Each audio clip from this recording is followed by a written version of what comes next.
Hola amigos, hoy vamos a hacer el examen de matemáticas aplicadas a las ciencias sociales en la convocatoria de septiembre del 2020 propuesto en las Baleares para el acceso a la universidad.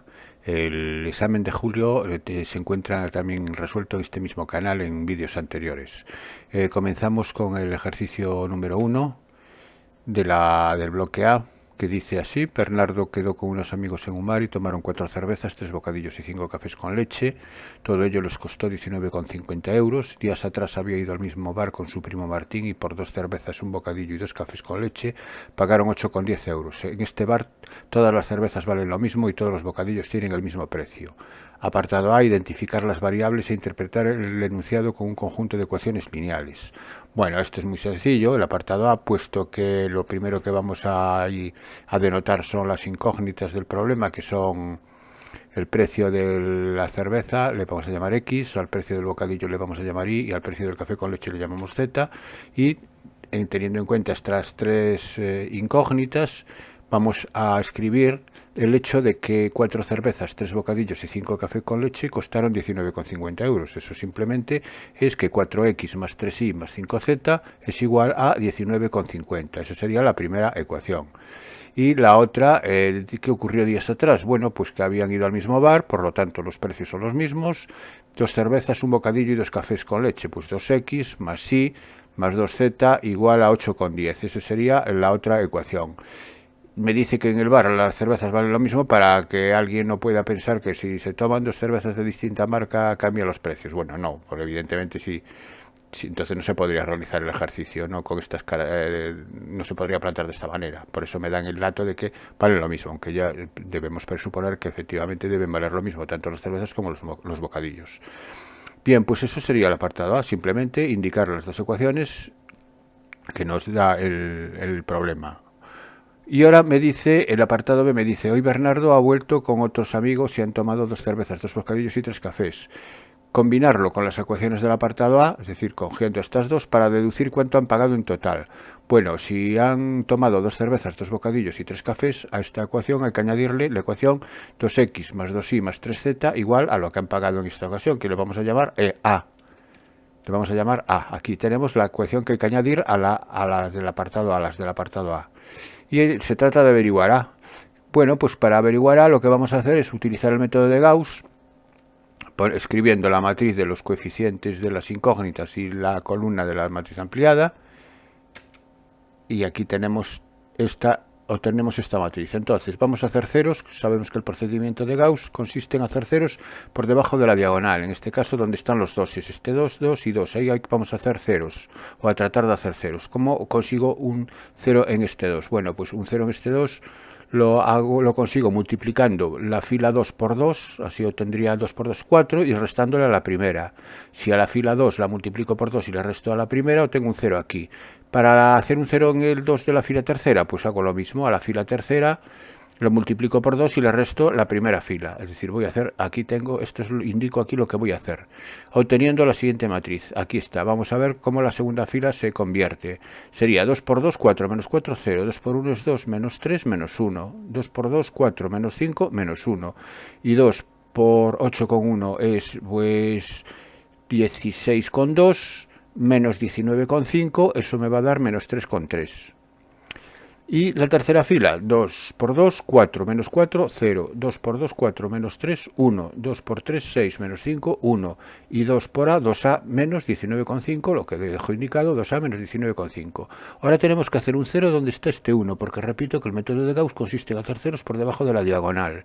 Y para hacer un 1 aquí, pues está claro que sumando a la fila tercera, sumándole la fila segunda, estos dos ceros se mantienen, no se deshacen, se mantienen, y aquí se convierte, este 1 se convierte en un 0. O sea, hacemos la suma directa y queda 0 más 0, 0, 1 menos 1, 0, 1 menos 1, 0 y 2A menos 19,5 menos 3,3 es 2A menos 22,8 al sumar directamente. Bien, pues entonces resulta que ya he acabado el método de Gauss y tengo la siguiente ecuación. La tercera fila me genera la siguiente ecuación: 0 por x más 0 por y más 0 por z, eso todo es 0, es igual a 2a menos 22,8. Entonces, para que este sistema sea compatible, haya compatibilidad, tiene que ocurrir que el 0 sea igual a 2a menos 22,8.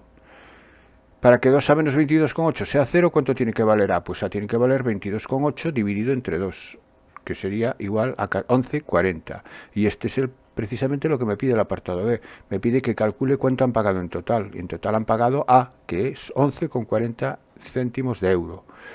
Bien, pues vamos con el apartado C. El apartado C ahora me dice, si una cerveza, un bocadillo y un café cuestan 5,10, ¿cuánto valen la cerveza, el bocadillo y el café por separado? Entonces ahora lo que me piden es que halle X, Y y Z, sabiendo que X más Y más Z es 5,10. Es decir, tengo una ecuación a mayores aquí, que combinada con las del apartado A,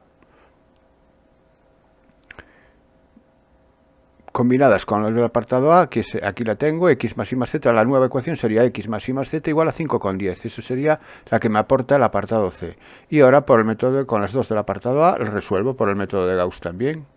Cojo ahora las matrices de los coeficientes y ahora para hacer un 0 en el 4 y en el 2, pues a la segunda fila le resto la primera por 4 y a la tercera fila le resto la primera multiplicada por 2.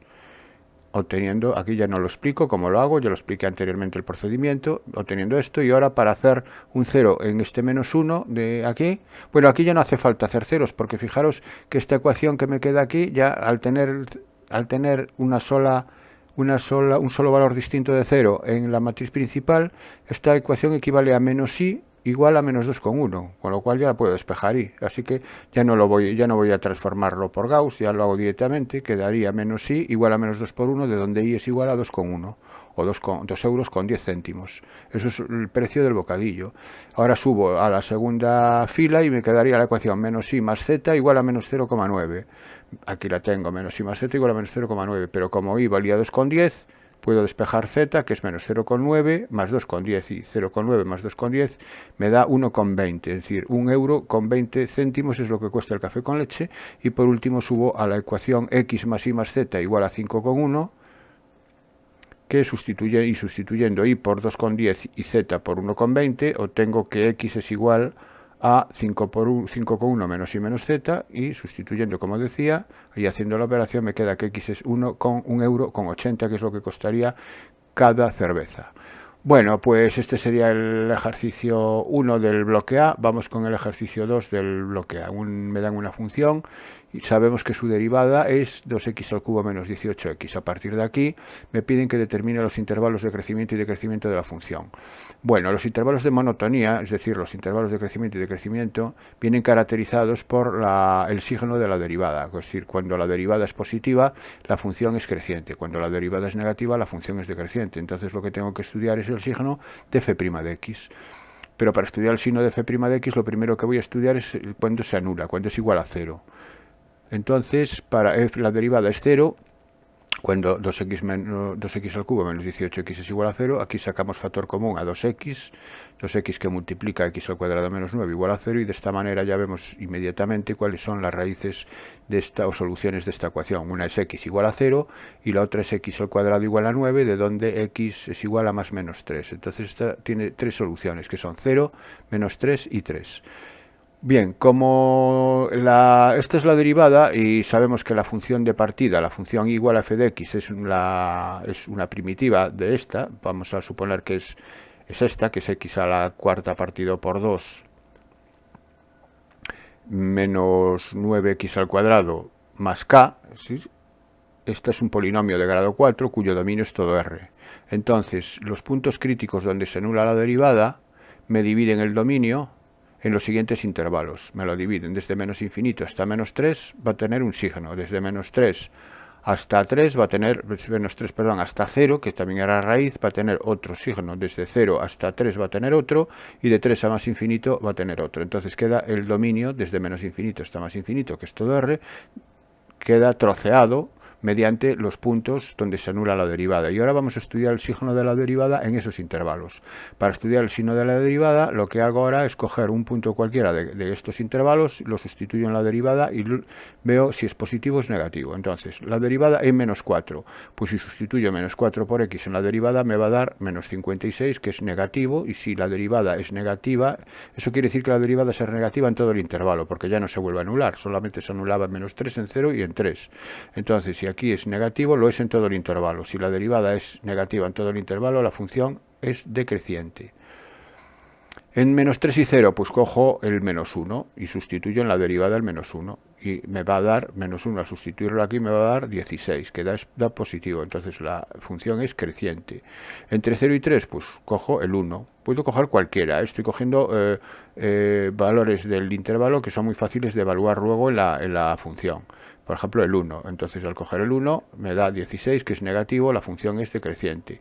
Y entre 3 más infinito, cojo el 4. Entonces f' de 4 es 56, que es positivo, función creciente. Entonces ya tengo los intervalos de crecimiento y decrecimiento de la función. Yo puedo afirmar que la función es decreciente de menos infinito a menos 3, unión de 0 a 3. Y es creciente desde menos 3 a 0, unión desde 3 a más infinito. Bueno, pues esto sería la monotonía de la función. Apartado B. Determinar las abscisas de sus extremos relativos y clasifícalos. Al tener estudiado el crecimiento y el decrecimiento, el estudio de los extremos es muy fácil, porque los extremos relativos surgen cuando la función cambia de decreciente a creciente, donde habrá un mínimo relativo, y donde cambia de decreciente a decreciente, que es donde hay un máximo relativo. Entonces vamos a ver aquí los cambios. Entonces, en el menos 3... En el menos 3 cambia de decreciente a creciente. Entonces en menos 3 hay un mínimo. En x igual a menos 3 hay un mínimo. A mí me pide las abscisas. Las abscisas x igual a menos 3. Y que lo clasifique, que diga que es un extremo y además es un mínimo. Eso ya lo sé por la forma del cambio, que va de decreciente a creciente. Ahora, en el 0 cambia de crecer, es decir, va hacia arriba, a decrecer hacia abajo. Entonces en el 0 tiene que haber un máximo relativo. En x igual a 0 hay un máximo relativo. Máximos relativos o locales también se suelen llamar. En el siguiente punto de cambio es el 3, que cambia de decreciente, que viene la función, hacia abajo, y creciente, que sube hacia arriba. Entonces en el 3 hay un mínimo relativo. Y estos son los 3 extremos y clasificados, con lo cual ya está resuelto el ejercicio segundo del bloque A. Vamos con el ejercicio tercero. El ejercicio tercero es un ejercicio de probabilidad. Me dan dos sucesos y me dan la unión, la probabilidad de la unión, que me da 0,8, y la probabilidad del complementario de A, que es 0,5. Y la probabilidad de la intersección de los sucesos, que es 0,3. Y me piden que calcule las probabilidades de A y la probabilidad de A condicionada a B en el apartado A. Bueno, la probabilidad de A es muy fácil, porque la probabilidad de A es 1 menos la probabilidad de su suceso contrario. Y 1 menos su contrario, como la probabilidad del contrario me la dan, que es 0,5, la probabilidad de A será 1 menos 0,5, que es 0,5. Eso ya está listo. Vamos con la probabilidad de la condicionada, de A condicionada a B. La probabilidad de A condicionada a B sabemos por la fórmula de la probabilidad condicionada, que es la probabilidad de A intersección B partido por la probabilidad de B. Entonces, la probabilidad de A intersección B me lo da el enunciado del ejercicio, que es 0,3. Pero la probabilidad de B no la tengo de entrada. Entonces vamos a calcular la probabilidad de B aparte. Para calcular la probabilidad de B voy a partir del hecho de que la probabilidad de A unión B es la probabilidad de A más la probabilidad de B menos la probabilidad de la intersección. Esto es una fórmula de sobra conocida, ¿no? Y a partir de aquí, fijaros que tengo todos los valores salvo la probabilidad de B, que es la que quiero averiguar. Bueno, pues sustituyo probabilidad de unión B es 0,8. Así que 0,8 es igual a probabilidad de A, que era 0,5, que lo hemos calculado anteriormente, más probabilidad de B, que es lo que quiero averiguar, menos la probabilidad de la intersección, que me la da el enunciado, que es 0,3. De aquí hago operaciones y queda 0,5 menos 0,3, 0,2, que lo paso arrastrando, 0,8 menos 0,2, 0,6. Probabilidad de B igual a 0,6. Una vez que ya tengo la probabilidad de B, me voy de nuevo a la probabilidad condicionada, y es 0,3 entre 0,6. Y 0,3 entre 0,6 es un medio, que es 0,5. Bien, pues ya tenemos el apartado A resuelto. Vamos con el apartado B. Calcular las probabilidades de A intersección contrario de B, o complementario de B. La probabilidad de una intersección con un contrario es lo mismo que la de una diferencia. Esto es lo mismo que la probabilidad de A menos B. La operación A intersección complementario es A menos B, que es la probabilidad de A menos la probabilidad de A intersección B. Esa es una formulita que tenemos que saber. Entonces, repito, la probabilidad de A intersección complementario de B es la probabilidad de A, la del suceso que no está, digamos que no tiene el complementario, menos la probabilidad de la intersección de los dos sucesos sin el complementario. Y la probabilidad de A es 0,5 y la probabilidad de la intersección era 0,3. Entonces me da 0,5 menos 0,3, que me da 0,2. ¿Y la probabilidad de la unión de estos contrarios? Bueno, pues la probabilidad de la unión de estos contrarios, por las leyes de Morgan, la ley de Morgan me dice que la unión de los contrarios es el contrario de la intersección. Es decir, que esta probabilidad es lo mismo que la probabilidad del contrario de la intersección. Repito que estoy aplicando una de las leyes de Morgan. Y la probabilidad de un suceso contrario es 1 menos la probabilidad del suceso. Es decir, esto es 1 menos la probabilidad de A intersección B. Pero la probabilidad de intersección B era 0,3, por lo tanto 1 menos 0,3 es 0,7. Y me queda por último decir si A y B son sucesos independientes. Para ver si dos sucesos son independientes hay que comprobar que la probabilidad de la intersección de esos dos sucesos coincide con el producto de las probabilidades. Si es así, son independientes. Si no es así, no lo son. Así que calculo la probabilidad de la intersección por un lado, que sé que es 0,3, y ahora calculo la probabilidad de A por la probabilidad de B. La probabilidad de A por la probabilidad de B es 0,5 por 0,6. Son probabilidades que ya hemos calculado con anterioridad. Y 0,5 por 0,6 es 0,3. ¿Me coinciden? Sí. Si me coinciden, son independientes. Entonces, la razón sería que son independientes porque la probabilidad de la intersección es el producto de las probabilidades. Bueno, pues ya está. Pasamos al cuarto ejercicio del bloque A. Y es uno de estadística. Me dice, en una población una variable aleatoria sigue una ley normal con desviación típica 8. Y se ha elegido al azar una muestra de tamaño 100, cuya media muestral, se entiende, vale 67. Calcular un intervalo de confianza del 93% para la media poblacional. Bien, vamos a poner los datos que me da el ejercicio, y el ejercicio me da una variable aleatoria que le voy a llamar X, que es una normal de media de la poblacional desconocida, un U, y desviación típica sigma igual a 8. Y tengo una muestra de tamaño 100, que le vamos a llamar n al tamaño de la muestra, n igual a 100, y cuya media, la media de la muestra, es decir, la media muestral, que la vamos a representar por x barra para diferenciarlo de la media poblacional, que utilizamos la letra nu, vale 67. A partir de ahí, calcular el intervalo de confianza con un nivel de confianza del 93%. Bueno, si el intervalo de confianza es el 93%, eso quiere decir que 1 menos alfa es 0,93. Si 1 menos alfa es 0,93, yo tengo que buscar en la tabla de la distribución normal un valor de z en la tipificada, en la normal tipificada, z, un valor de z que me deje una probabilidad acumulada a la izquierda de 1 menos alfa medios, cuyo valor es 1 menos alfa medios. Y entonces a partir de aquí tengo que averiguar quién es 1 menos alfa medios. Bueno, para ello lo que digo que, bueno, averiguo quién es alfa. Alfa es la diferencia 1, es 0,07. Alfa partido por 2 es 0,07 entre 2, que es 0,035. Y por tanto 1 menos alfa medios es 1 menos 0,035, que es 0,965. Esta es la probabilidad acumulada en la normal tipificada hasta el valor que le llamo z alfa medios, que va a formar parte del intervalo de confianza, como veremos a continuación. Entonces, la probabilidad acumulada es 0,965. Entonces, ahora voy a la tabla, en una lectura inversa de la tabla, y busco el 0,965 en los valores de probabilidad acumulada. El 0,965 está entre 0,9649 y 0,9656. Bueno, pues lo que voy a hacer es coger valor medio entre 1,81 y 1,82, cogiendo el 1,815. Puedo coger ese. Voy a coger, de hecho, lo voy a coger el 1,815. Bueno, el que coja el 1,81, que se aproxima por defecto, bueno, pues estaría bien también, ¿eh?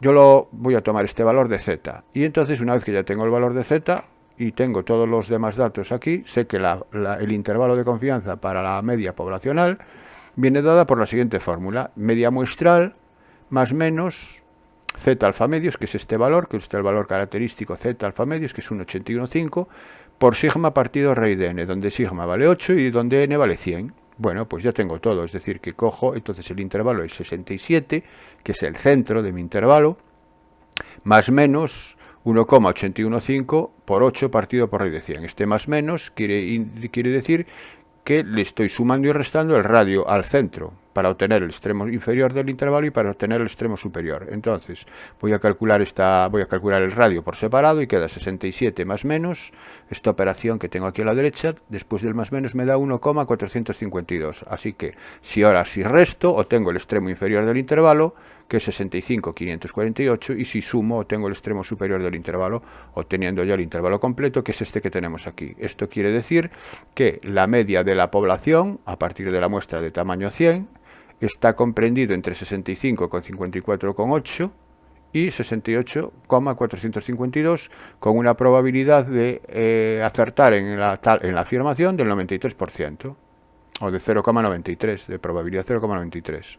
Bien, eso es lo que nos dice el apartado A. Vamos con el apartado B. El apartado B me dice cuál ha de ser el tamaño mínimo de la muestra. Ahora lo que me piden es N, que se ha de tomar para estimar con un nivel de confianza del 99% la media de la población con un error no superior a 2. Bueno, es importante ahora lo siguiente.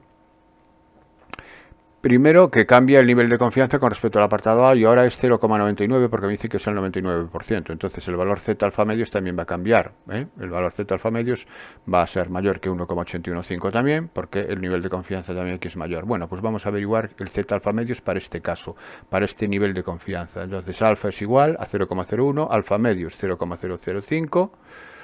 Y 1 menos alfa medios 0,9995. Vamos a la tabla de nuevo y buscamos en lectura inversa el 0,995. Y el 0,995 lo encontramos, fijaros, aquí entre el 2,57 y el 2,58. Y aquí sí está justo en medio, entonces sería el 2,575. 2,575. Tabla 2,575. Aquí lo tenemos a partir del hecho de que la probabilidad acumulada hasta ese valor es 0,995. Bien. Ahora lo importante es que me piden el error cometido. Bueno, el error cometido en el intervalo de confianza es el radio, porque es el error máximo que se comete, es el valor del radio. Entonces, me dice que el Z alfa medios por sigma partido a raíz de n, que es el radio, tiene que ser no superior a 2, es decir, menor o igual a 2. Aquí tengo el radio, que es, repito, lo que suma y resta a la media muestral, es el error que se comete al estimarlo. Tiene que ser menor o igual que 2, de donde sustituyo todos los valores por Z alfa medios, en este caso por 2,575, sigma por 8 y la raíz de n es lo que tengo que averiguar. La n menor o igual que 2, la raíz de n pasa multiplicando al 2 y queda 2 raíz de n mayor o igual que 8 por 2,57 es 20,6, la raíz de n es 20,6 entre 2 que es 10,3 y ahora elevo al cuadrado ambos miembros para cancelar la raíz y me queda que n es mayor que 106,09. Como n tiene que ser un número entero, pues a partir de 107, evidentemente tiene que ser 107. Esa sería la solución del problema. Es decir, ¿cuál es el tamaño mínimo de la muestra que se ha de tomar para que el error cometido sea no superior a 2? Pues tiene que ser como mínimo 107 y a partir de ahí sabemos que el error va a ser inferior siempre a 2. Bien, pues pasamos entonces ahora a los ejercicios del bloque B. Y el B1 me dan dos matrices de orden 2×2 y me piden que calcule, me dan A y B y me piden que calcule A cuadrado y A al cubo. Bueno, esto es muy sencillo. A cuadrado es A por A, no tiene ningún problema. Es un producto sencillito de dos matrices. Sabes recordar que el producto era fila de la primera por columnas de la segunda. Y ya no esto ya lo sabemos hacer, no me paro, en absoluto. Vale, y ahora A al cubo. A al cubo es A por A cuadrado o A cuadrado por A. Entonces, como queráis, el resultado va a ser el mismo. A cuadrado por A es 1021, que es lo que me da A cuadrado, y A era 1011, hago el producto y obtengo esto. Bueno, entonces aquí observar lo siguiente, observar que el resultado va cambiando en el elemento de la fila 2, columna 1, y ese elemento, lo demás permanece invariable, y ese elemento además coincide con el exponente de la matriz A de la potencia en la que estoy calculando, ¿no? Entonces, fijaros que este 2 aparece aquí, y el 3 de A al cubo aparece aquí. Entonces me dice el apartado B, me dice ahora, a partir de esto de A al cuadrado y de A al cubo, propongo una fórmula para A elevado a n. Bueno, pues según esto, la conjetura que yo planteo es que A elevado a n sea 1, 0, n1, es de forma que el exponente me coincida ahí, en la fila 2, columna 1. Eso parece ser lo lógico, ¿no? Según el criterio anterior. Esto se puede demostrar que efectivamente va a ser así. Se utiliza el método de inducción, lo que pasa es que vosotros creo que el método de inducción no lo habéis estudiado para demostrarlo. Aquí no me pide que lo demuestre, simplemente me dice que lo proponga. Bueno, pues la fórmula que propongo es esta y en principio es la más lógica. Y ahora me dice que utilice esta fórmula para calcular A elevado a 14. Pues si quiero utilizar A elevado a 14, según esta fórmula será 1, 0, 14, 1. No tiene nada que explicar. Vamos a resolver entonces el apartado C, que es la ecuación matricial. Tenemos una ecuación matricial donde tengo que despejar X. Bueno, pues para despejar X, primero lo que suma todo lo que le suma a lo que tiene a X, lo paso restando a la derecha, quedando a X aislado a la izquierda, y ahora el X tengo que despejarlo. Para despejar X, como está multiplicando por a la izquierda, tendré que multiplicar por la inversa de a la izquierda. Además, fijaros que la inversa de A existe porque A es una matriz cuadrada cuyo determinante es distinto de 0 y por tanto existe matriz inversa. Como existe matriz inversa, puedo multiplicar por A menos 1. Si multiplico por A menos 1 a la izquierda, me queda menos 1 por A, la identidad. La identidad por X es X. Es decir, a la izquierda me queda X y a la derecha me queda A menos 1 multiplicado por toda esta expresión, y la tengo que multiplicar por la izquierda. Es importante la lateralidad, es decir, si multiplico aquí por la izquierda, aquí también, porque el producto de matrices no es conmutativo y sería un error grave multiplicar aquí por A menos 1 a la derecha. Error que se nos escapa con mucha frecuencia porque estamos acostumbrados a trabajar con números reales y en los números reales el producto es conmutativo, entonces da igual por dónde se multiplique, pero en matrices no. Eso es importante. Ya os lo habrán advertido en repetidas ocasiones. Bien, bueno, pues una vez que ya tengo esto, ahora lo que voy a hacer es simplemente calcular a menos 1, calcular esta operación de matrices que tengo entre paréntesis y multiplicar los resultados. Así que voy a empezar con la matriz inversa de A. Para hallar la matriz inversa de A, lo primero que calculamos es su determinante, y el determinante de A era 1. Siguiente paso, la matriz adjunta. La matriz adjunta es saber que es escoger los elementos, cada elemento, eliminar la fila y la columna y poner el determinante de la matriz que queda, del menor complementario que queda, cambiando de signo dependiendo de la posición. Si la posición suma fila y columna suma impar, cambia de signo, si suma par se mantiene. Bueno, el cálculo de la matriz adjunta también es algo que tenéis que saber hacer. Y ahora el siguiente paso es la traspuesta de la adjunta. La traspuesta de la adjunta no tiene nada, es cambiar las columnas por filas o filas por columnas.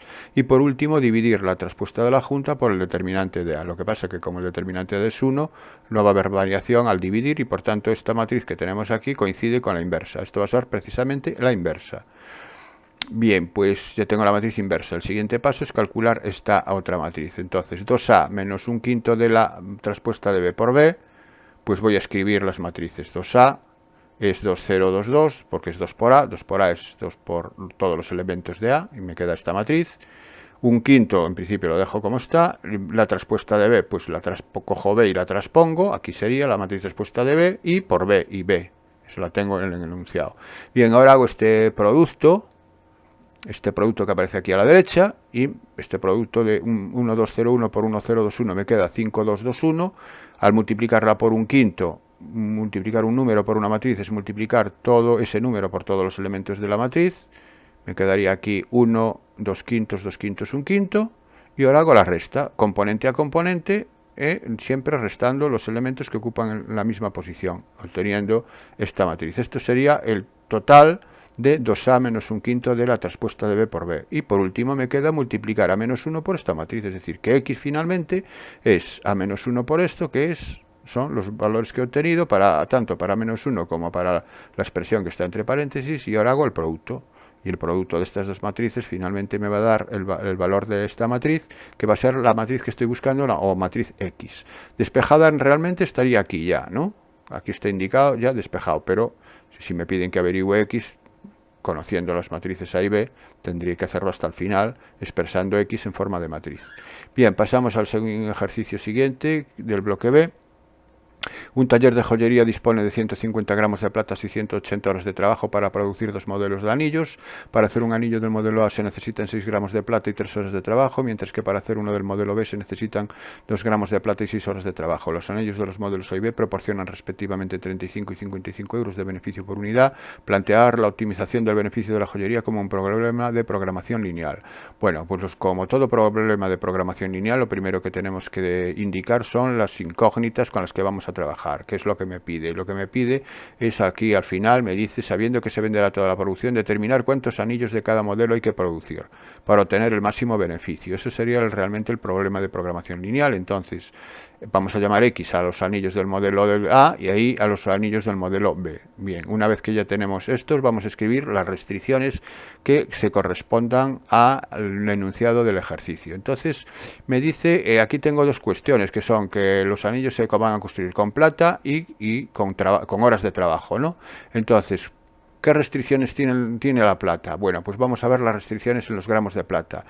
Solo la joyería dispone de 150. Si solamente dispone de 150 gramos y por cada anillo del modelo A se necesitan 6 gramos y por cada anillo del modelo B se necesitan 2 gramos, quiere decir que 6X más 2Y tiene que ser menor o igual que 150, es decir, los gramos de plata que yo voy a utilizar para confeccionar X anillos A y ahí anillos del modelo B tienen que ser inferior a 150, menor o igual, no inferior, no superior a 150, porque no dispongo de más. Así que esto sería la primera restricción. Lo mismo podemos ahora decir para las horas de trabajo. Es decir, para las horas de trabajo, ¿cuál es la restricción? ¿De cuántas horas límite tengo? Tengo de 180 horas de trabajo, ese es el límite de horas. Pero para hacer cada anillo del modelo A necesito 3 horas. O sea, serían 3X para todos los X anillos. Y para los anillos del modelo B necesito 6 horas. Serían 6Y para los anillos del modelo B. Entonces, 3X más 6Y será menor o igual que 180. Entonces aquí tenemos la restricción correspondiente a las horas de trabajo. Bien, luego tenemos la restricción trivial. La restricción trivial, las restricciones triviales son que X e Y tienen que ser mayores o iguales que 0 porque representan número de anillos. Entonces no pueden ser negativos. Así que las restricciones finalmente con las que voy a trabajar son estas que están aquí. Fijaros que lo que he hecho ha sido simplificarlas, ¿no? Porque tanto la 6X más 2Y menor o igual que 150 puede dividirla por 2. Si la divido por 2, aquí me queda 3, 6 entre 2, 3, 2 entre 2, 1, queda más Y, y 150 entre 2, 75. Y mientras que la azul, la restricción a horas de trabajo, la puedo dividir por 3, quedándome X más 2Y menor o igual que 60. Y la que decía las triviales, X mayor o igual que 0 e Y mayor o igual que 0. Bueno, entonces a partir de aquí ya tengo las restricciones y lo que voy a dibujar es la región factible de soluciones, es decir, los puntos que verifican estas restricciones. Así que empiezo dibujando la recta 3X más Y igual a 75. Aquí la tengo dibujada en esta escala de 0 a 20, cada unidad, serían 20 unidades, ¿no? Bien, esto sería la recta 3X más Y igual a 75, que limita dos semiplanos, el del que está a la izquierda de ella y el que está a la derecha. ¿Con cuál de ellos me tengo que quedar verificando la restricción? Pues con el de la izquierda, porque, por ejemplo, el 0, 0, que es un punto de la izquierda, verifica la restricción. ¿Lo veis? 0 menor o igual que 75. Sí, afirmativo. Por lo tanto, esto van a ser los puntos que verifiquen la restricción. Vamos con la azul ahora. X más 2 igual a 60. La recta X más 2 igual a 60 sería esta.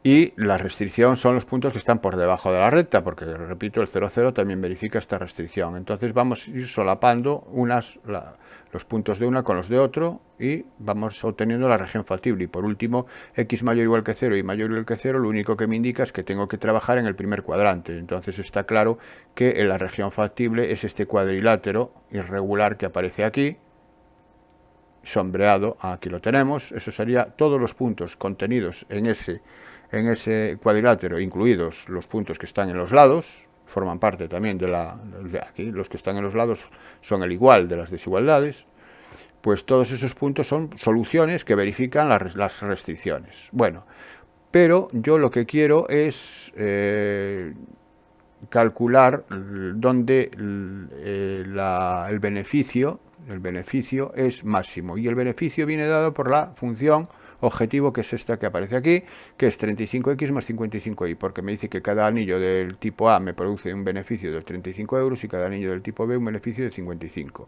Bueno, sabemos que en los programas de programación lineal las funciones objetivos alcanzan su máximo o mínimo, dependiendo, en este caso sería un máximo, en los vértices de la región factible. Así que lo primero que vamos a hacer es calcular los vértices, es decir, los puntos C, D, E y F.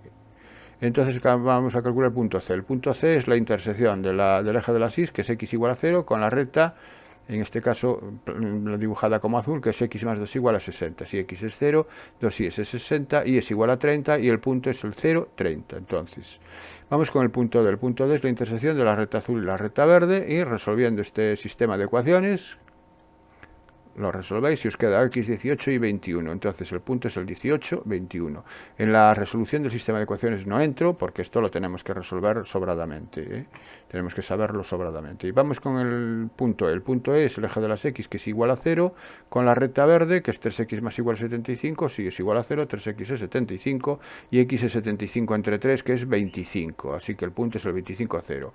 Y el F es trivial, el F es el 0, 0. El 0, 0 no nos va a interesar como solución, porque 0, 0 querría decir que tendríamos que fabricar 0 anillos de tipo A y 0 anillos de tipo B. Eso me va a dar un mínimo de beneficio, me va a dar beneficio 0. No es esa la solución que estoy buscando, entonces puedo ignorar el F. Si queréis podéis escribirlo, que es el 0, 0 y punto, no pasa nada. Bueno, pues entonces ahora vamos a ver cuál es el beneficio en estos puntos. Entonces para ello cojo la función objetivo y la sustituyo en el punto C, que sustituir x por 0 e y por 30, obteniendo 1055 por 30, que sería 1650 euros. Vamos a hacerlo ahora con el punto D. En el punto D es sustituir por 18 y 21 y me da 1785 euros, y en el punto E me da 875 euros. ¿Dónde se alcanza el máximo beneficio? Se alcanza en 1785 euros. Que se corresponde con 18 anillos de tipo A y 21 anillos de tipo B. Así que la solución viene dada en el punto 18-21 y el beneficio 1.785 euros. Bueno, pues con este problema he resuelto el apartado A, el apartado B y el apartado C, y queda resuelto el problema en su totalidad. Pasamos al siguiente ejercicio.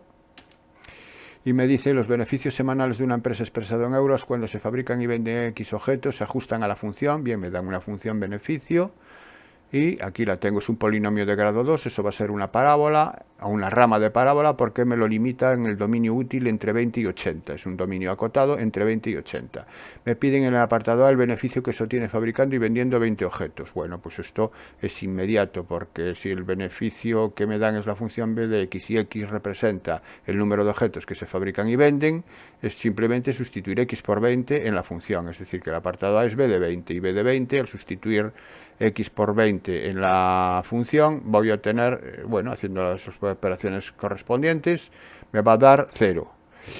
Esto quiere decir que me dice calcular el beneficio. Bueno, pues la interpretación es que no hay beneficio, tampoco hay pérdidas, pero tampoco hay beneficio. Entonces no hay ni beneficio ni pérdidas, porque me da 0 el beneficio.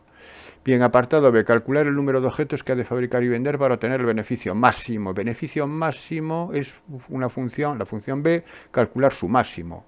Y eso, como siempre, es el máximo de una función, es calcular dónde se anula la derivada, y hay que hacer la derivada, y la derivada es menos 1,5 por x más 75, la igualamos a 0 y despejamos x, obteniendo que x es igual a 50. Entonces, en x igual a 50 hay un extremo. ¿Eso es un máximo o un mínimo? Pues veremos que es un máximo. Para ello vamos a utilizar el criterio de la segunda derivada, puesto que la segunda derivada es muy fácil en este caso. La segunda derivada es menos 1,5, que es negativa siempre para todo x. Si es negativa en todo x, en particular lo va a ser en 50, es decir, la segunda derivada en 50 es negativa. Si la segunda derivada es negativa, el criterio de la segunda derivada me dice que la función presenta un máximo en el punto, en 50, es decir, que en x igual a 50, que son 50 objetos, el beneficio es máximo. Bien, ¿y cuál es el valor de dicho beneficio? Pues el valor de dicho beneficio es b de 50, sustituir x por 50 en b, y b de 50 es, sustituimos la x por 50 en la función y me da 675 euros. Esa sería la solución. Y vamos con el apartado C. Me dice que el beneficio medio por x objetos es m de x igual al beneficio partido por x, eso siempre es el beneficio medio. Averiguar cuántos objetos se han de fabricar y vender para que el beneficio medio sea máximo. Entonces ahora lo que tiene que ser máximo es el beneficio medio, es decir, es la función m de x. Para hallar un máximo en la función m de x tengo que derivar dicha función, es decir, tengo que derivar m de x igual a 0 y ver para qué valor de x se anula. Ahora la función m, repito. Entonces hacemos la derivada de m, y la derivada de m es la derivada de un cociente. La derivada de un cociente es la derivada del numerador por x sin derivar, que sería la derivada de b, que la tengo por aquí. Aquí la tengo, es menos 1,5x más 75 multiplicada por x. Lo que pasa es que al multiplicar por x me queda menos 1,5x al cuadrado más 75x, menos la derivada de x, que es 1, por b sin derivar, menos, entonces ahora menos toda la función b cambia de signo, porque la tengo que multiplicar por menos 1. De ahí que me quede 0,75x al cuadrado menos 75x más 1200. Y esto partido por el denominador al cuadrado. Bueno, una vez hecha la derivada, hago operaciones en el numerador para simplificarla y me queda esto. La igualo a 0, la derivada es igual a 0 cuando el numerador es igual a 0, cuando este numerador es 0, despejando x al cuadrado es 1600, por tanto x es igual a más menos 40. Evidentemente el menos 40 lo descarto porque en el contexto del problema no me sirve, además x tiene que estar comprendido entre 20 y 80, 40 sí me sirve, y el 40 va a ser, voy a demostrar que es un máximo para la función m. Ahora bien, aquí el criterio de la segunda derivada no lo voy a aplicar porque tendría que hacer la segunda derivada de m, y bueno, la segunda derivada, si bien no es complicada, voy a hacerlo por el crecimiento de m, voy a hacerlo por estudiando la monotonía de m, que es más sencillo. Entonces, la derivada se anula en 40, en x igual a 40. Entonces, cogemos el dominio útil y lo dividimos en dos intervalos, desde 20 hasta 40 y desde 40 a 80. Entre 20 y 40 calculo la derivada en un punto cualquiera del intervalo, en 25. Resulta que la derivada en 25, al sustituirlo, me da positivo. Eso quiere decir que la función m crece.